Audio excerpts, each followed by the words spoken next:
Hey, what's up guys? Welcome back. Hope you're all doing well. In today's video, I'm going to show you how to do a blood spatter effect with water-based paints.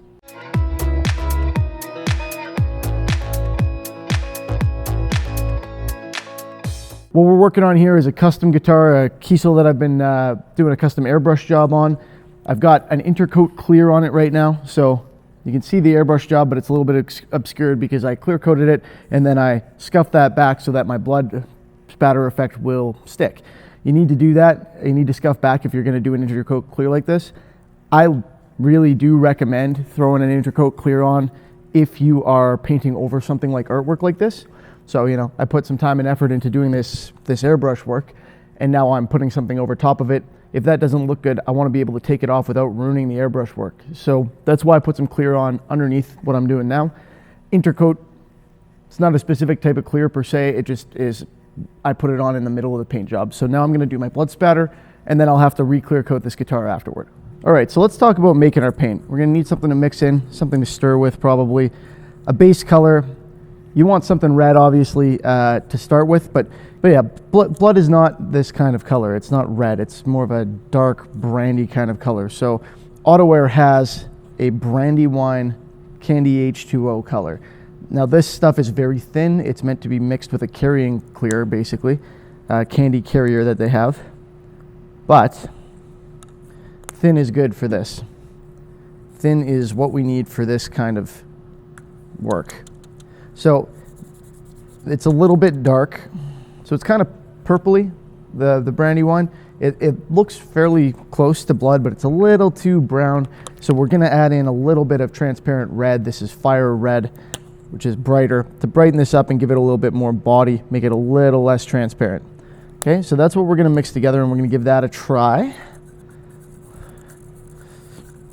Now, if you're using something like a candy apple red, then you're gonna wanna add a touch of blue to kind of deepen it up a little bit so it looks more like blood. But for me, because I'm using this Brandywine, I'm not gonna need to do that. All right. Looking pretty bloody. Before we go any further, before we start putting it on the guitar, we're going to test it. Like I said, it's very thin. To see what it looks like on here. So it's a little dark still, and that's fine, but I'm going to add just a touch more of my transparent red. Redden it up just slightly.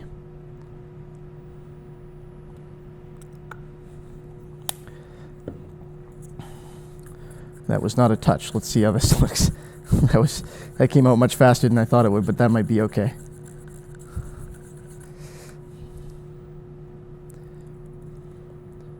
Not bad. It kind of looks like I cut myself. Let's see here.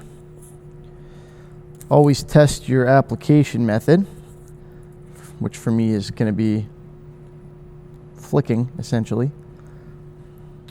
I think that's going to work. So I'm going to have to do this more than once, but having a little bit of change in hue as I go isn't a problem. I'm going to stand back and just flick this at this guitar a few times, and you're going to see how it looks. You can use a toothbrush and do a little bit of spatter pattern by spraying it like what you would do to get water off of it, or you can use a paintbrush like this and flick it and get bigger streaks. So I'm not a criminology guy or whatever. I don't know what the difference is from different types of blood spatter, but we're gonna try and make this look real random, relatively realistic, and not overdo it, not cover up too much of what's underneath. All right.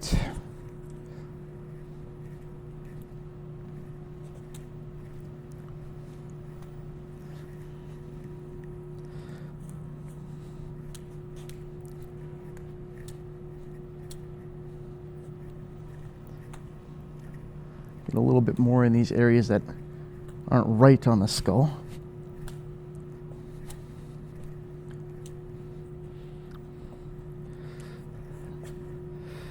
Well, that looks like a bloody mess, doesn't it? A little more through the middle here. We don't want to leave any areas kind of untouched.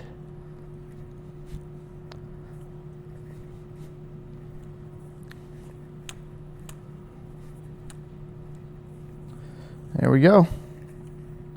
Now I need to give this a little bit of time to dry before I flip it over, because this paint's on here fairly thick, so it's just not going to look right. If I flip it over and put it on this bubble wrap, it's going to end up making a mess.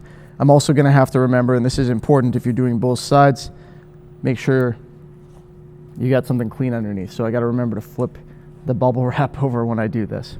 But that's all you really need to know about blood spatter. Again, if you wanted to, you could get in closer with a toothbrush. You should wear gloves, by the way, and kind of do this, and you'll end up with this very fine blood haze type thing. In fact, I can do a bit of that here, but this background's too dark, so it's not going to show up much. If you're doing it on like a white background, something like that will help you get a little bit of a realistic haze around the spatter. But the idea is to just keep it random. You don't want to put a whole bunch in one area. You don't want to get too close. And yeah, you certainly don't want to accidentally touch your piece with your brush. Other than that, it doesn't take a whole lot of artistic acumen to be able to get this to work, because you're literally throwing paint at it. All right, guys, that's it for this one. I hope you enjoyed the video. If you did, please feel free to give it a thumbs up, and remember to subscribe so you can see how the rest of this project turns out.